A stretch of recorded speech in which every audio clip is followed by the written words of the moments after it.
Welcome back. It's been an exciting event so far. 12 preliminary heat races, and there's been over 90 entrants racing in those races. Leroy, why don't we explain to everybody how those 9 drivers were the last ones standing for these semifinal races? Agreed, and I think those 12 races resulted in 12 of the fastest cars that we've seen here today, and of those 12 we selected the 9 fastest. And so while there's an honorable mention for the 3 that didn't make it, only the 9 fastest got randomly selected and put into 3 heats that we're going to be watching now. Why don't you take us through those 9 racers? Sure thing, and taking a look at that lineup here, we have Space Monster, Renault's Racer, Black Lightning Bolt, Lightning Speed, Derby Popsicle, the Feliner, RSI car, the Sugar Rush Candy car, and to round those out, Rainbow Speed. What a diverse group we have with those 9 semifinalists. Any predictions, Leroy? Well, I'm looking at the Sugar Rush Candy car to have a sweet race, but I'm looking out for that Derby car Popsicle. They might just ice it. I should have just stayed away from that one and not asked. I should have seen that one coming. All right, he's got a sweet tooth, can you tell?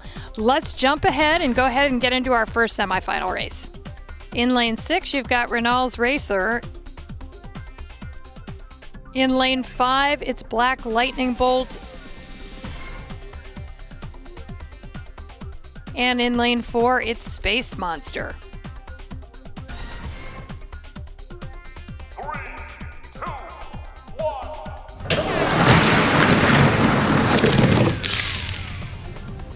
Certainly a very close race there, Leroy, except Renault's Racer coming out the winner in this one. 3 really different cars in terms of weight, even though they all look alike. That they do, and we're dealing in a different level of speed here. At this point, the weights are different, but they all move quicker for different reasons. Space Monster's got graphite on the axles, making it move quick, while the other 2 are relying on a combination of weight and millimeter-precise features, it seems. Well, we have another 3 waiting in the wings. Let's now go to the semifinal race 2. Lane 6, there's the Feliner again.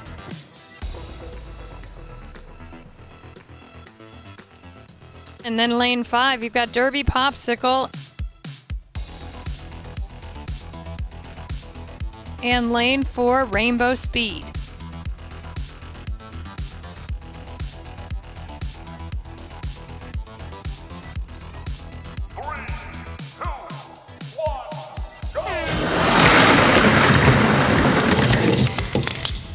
Oh, big disappointment for the Feliner there, Leroy. Such a shame. Feliner was leading the pack, but that's the thing about having Curly up there. There might be a few stability issues as it runs down the track. Derby Popsicle, the winner in that one. What was the difference for Derby Popsicle here? And it has to be that weight. Derby Popsicle has a lot more of an aerodynamic shape on that weight that it has at the back, and these minor differences will make it in these semifinals.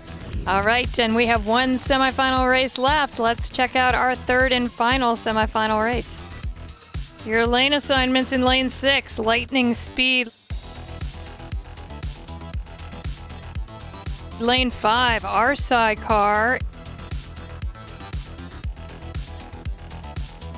And in lane 4, the Sugar Rush Candy car. 3, 2, 1,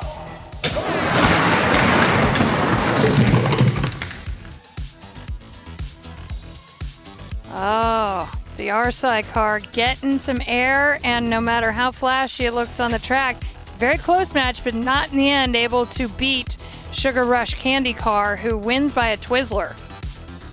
That indeed. And again, I was right with the Sugar Rush Candy car.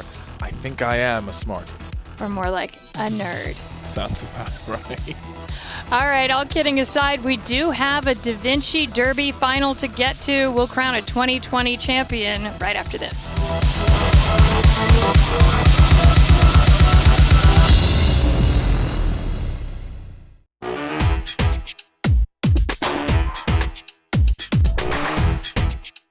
This is Fun Science Demos. I'm Jared. And I'm Naomi. Today, we're here to talk about the Da Vinci Derby. These Da Vinci Derby cars have a lot of science going on. The Da Vinci Derby cars use gravity as their energy source. The higher up you hold them when you let them go, the more energy they'll have. What if you could make a different kind of derby car and race them at home? What if we use supplies from the dollar store to build a different kind of derby car that uses a different form of energy to power them? We're calling it the Dollar Store Derby. The Da Vinci Derby cars have two parts, the body of the car and the wheel and axles. Our Dollar Store Derby cars will have the same parts, but we're adding another energy source so that they will go faster and farther. So let's start with the body of the car. Anything solid can work, but we found these different size baskets that already had holes in the sides, and we realized they'd work perfectly because we could slide our axles and wheels through the holes without any cutting at all. It's always a good idea to get an adult to help you if you're going to do any cutting. Next, it's time to think about the axles. Looking at the materials we found, we decided to use a solid stick to attach two wheels together. Then find something a little bigger that the solid stick would slide into. Our first attempt at building the wheels and axles left us with something that we could actually attach to the basket. But we realized we could make something that fit through the holes in the basket perfectly. We even figured out a way to use rubber bands to attach one part of the axle to the car. So now we have a working car. It's time to add some energy. We could tie some rubber bands together or dissect this toy and use the rubber band inside. We added the rubber bands and had some fun racing our cars. But scientists are always looking for ways to improve things and make them better. We started thinking that we might be able to make a stomp-powered car, but we weren't sure if it was going to work. Even the great artist, inventor, and scientist Leonardo da Vinci tried a lot of things that didn't work. It's all a part of science, and it's all a part of life. We started by making the stomp bottle that would power the car. Our first thought was a whoopee cushion. It did not work. The whoopee cushion popped. The only thing strong enough to hold up to constant stomping would be a plastic bottle.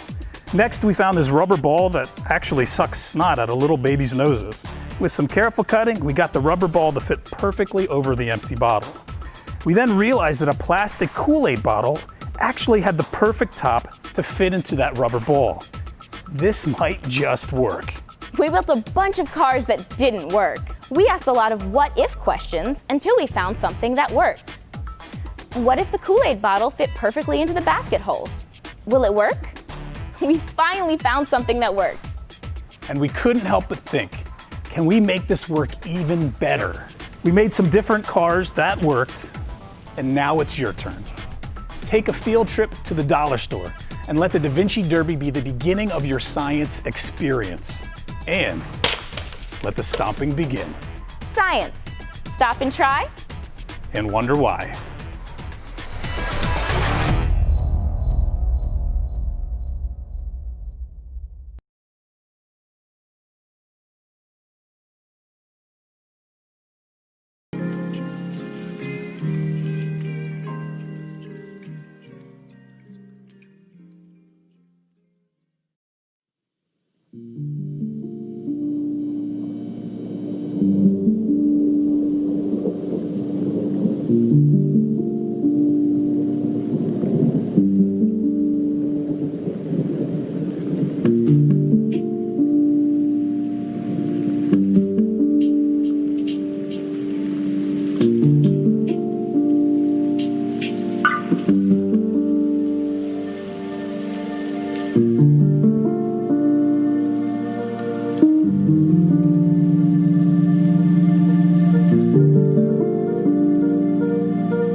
Welcome back to Da Vinci Fest Live, presented by PNC Arts, Alive powered by Temple University College of Science and Technology, and NextFab, designed by Da Vinci Art Alliance. This is the moment we've all been waiting for, the final race to crown a champion. Leslie, what an action-packed and exciting day it has been. Let's not waste any time and dive right into the final. In lane 6, it's Renault's Racer.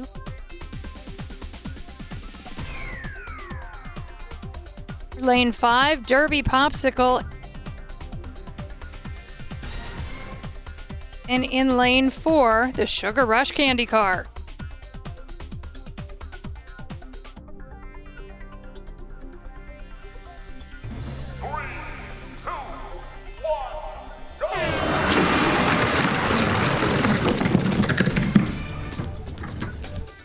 Wow, lost a wheel. What a way to go out for Renault's Racer after two really strong showings in the first two races. But man, what a finish for the other two. What an amazing finish that I'm seeing here, and it was a freeze frame finish for the Derby Popsicle, and what a win. And that wheel coming off. I mean, you can't win a race when that happens. Honestly, you know, I've seen it done before, but not in this fashion. I think if you start with 4, you got to finish with 4. All right, let's look at our top 3 finishers in order. Third place goes to Renault's Racer. Second place goes to the Sugar Rush Candy Car. And the winner and speed champion with an overall first place finish, Derby Popsicle. Well, thank you so much for joining us. We've really had a great day of races. And Leroy, I just think that one of the things we can't go without mentioning is the fact that behind these cars, so much went into it beforehand just to get them here and the people that are involved. That is true. Looking at the communities that have taken the time to get involved and submit cars and coming back, there's so much work, and it really is an appreciative thing that comes out. And the relationships of the people and the camaraderie that goes into it. It's just a great day of racing all around. All right, you can engage with Da Vinci Fest Live now by visiting www.davincifest.org. Da Vinci Fest Live has been presented by PNC Arts Alive, powered by Temple University College of Science and Technology, and NextFab, and designed by the Da Vinci Art Alliance. For a full list of partners and supporters, visit the festival platform where creativity flourishes and communities connect. All right, that's a wrap for Leroy Sabanda. I am Leslie Goodell. Thank you so much for joining us.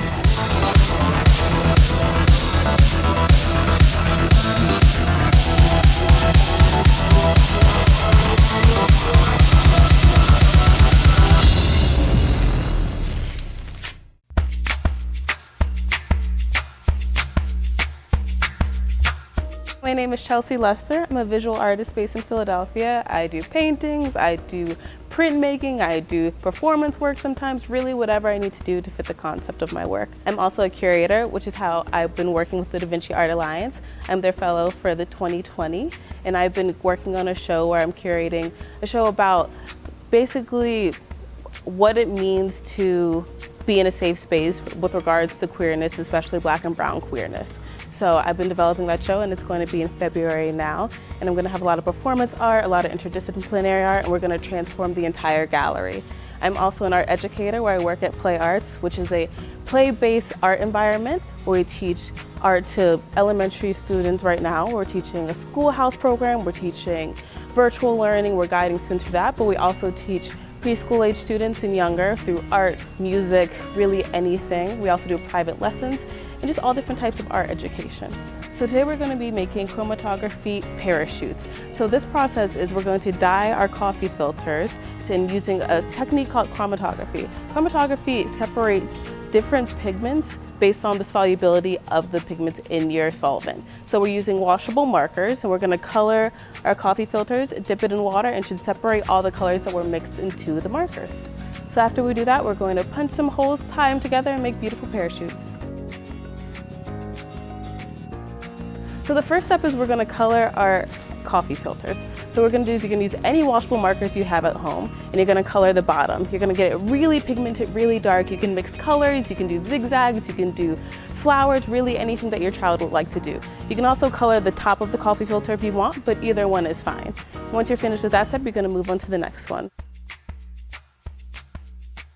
So step 2 will be to dip the bottom of your coffee filter. Just a little tip, you can fold it up, dip it in the water, and the water will start to go throughout the entire coffee filter. Leave it for about 5 minutes and then keep checking on it. Once your entire coffee filter is filled with water and all the colors are separated, then you're going to leave it to dry for about 20 minutes.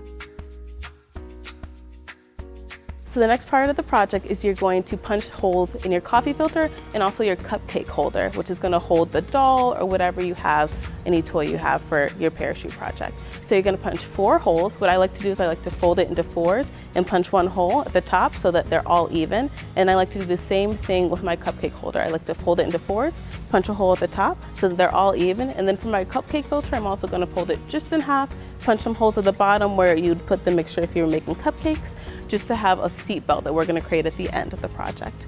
So what you're going to do is punch all those holes, and then we're going to move on to the next step.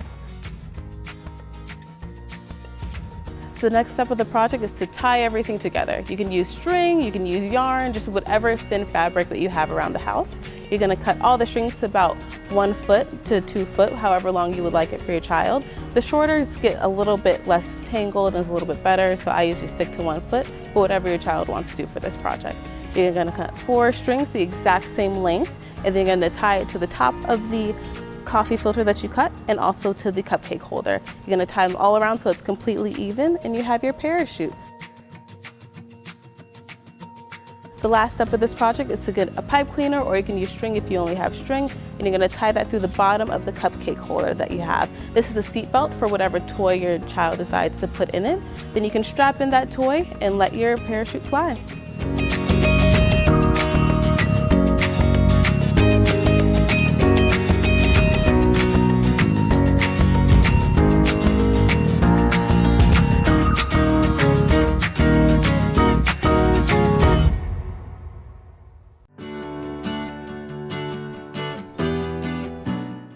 I'm Leslie Kaufman. I'm president of Philadelphia Sculptors. And Philadelphia Sculptors is proud to be a part of the Da Vinci Fest. We're participating by a show that we call Exquisite Cops, which is located in Palumbo Park across the street from the Da Vinci Art Alliance. The concept of the show is based on a game that the surrealist artists played called Exquisite Corpse, where they took a piece of paper and had artists make a drawing on a third of the paper without being able to see the other 2 drawings.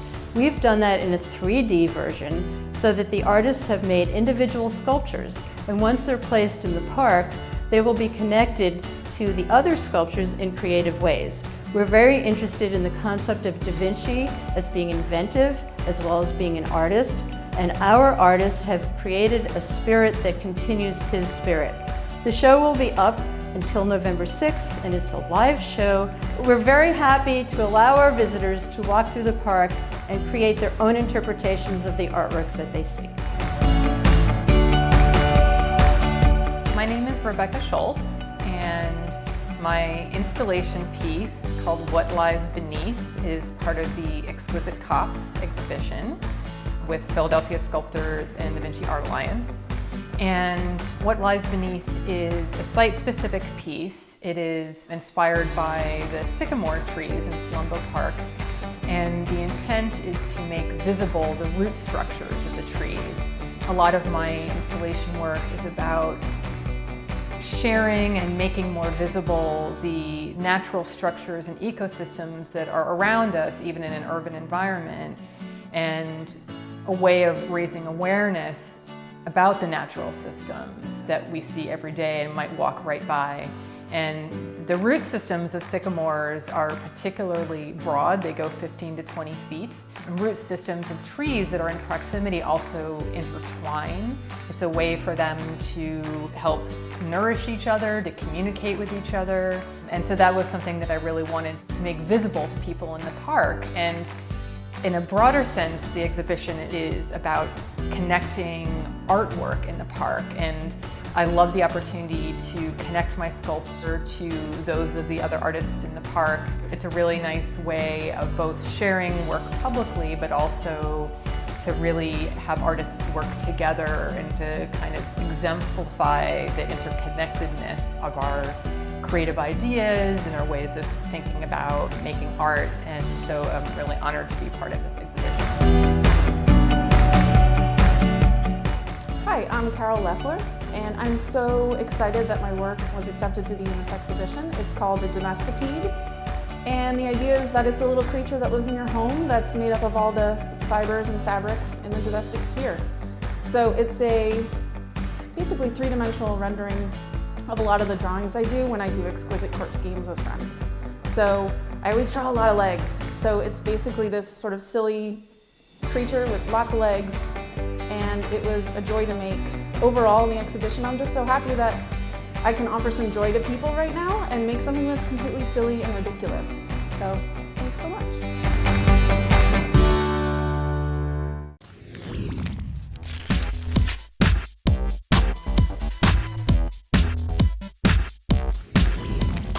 After such a close creative race, we just had to add an honorable mention for both places 4 and 5 to capture the creative diversity that we were able to witness throughout this race.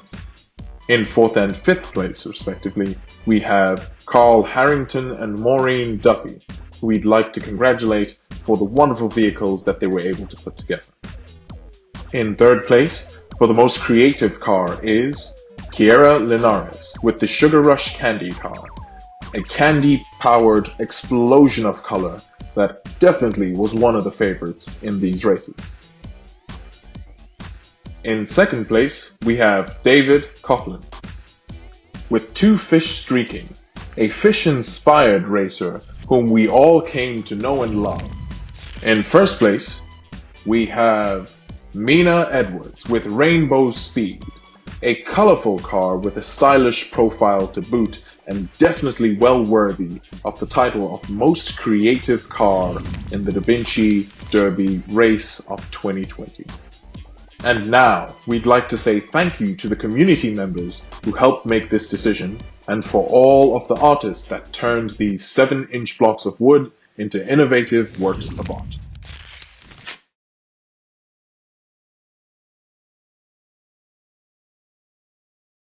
Hello everyone, my name is Gerard Silva. I'm in charge of exhibitions, community outreach, and social justice through art at Fleischer Art Memorial. Please join me on October 27 at 7 p.m. for a discussion titled Cultural Symbolism in Public Art, with the two artists responsible for the new Da Vinci Art Alliance mural, Sami Kovnat and Maria Roman, as well as Magda Martinez from Mural Arts. To register, go to fleischer.org and under community programs find the Dia de los Muertos events. I hope to see you then. Thank you so much for watching the 2020 Da Vinci Derby. Thank you for attending the inaugural Da Vinci Fest Live. There is tons of content available for you now to discover at www.davincifest.org.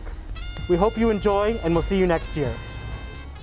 Da Vinci Fest Live, presented by PNC Arts Alive, powered by NextFab and Temple University College of Science and Technology, and designed by Da Vinci Art Alliance.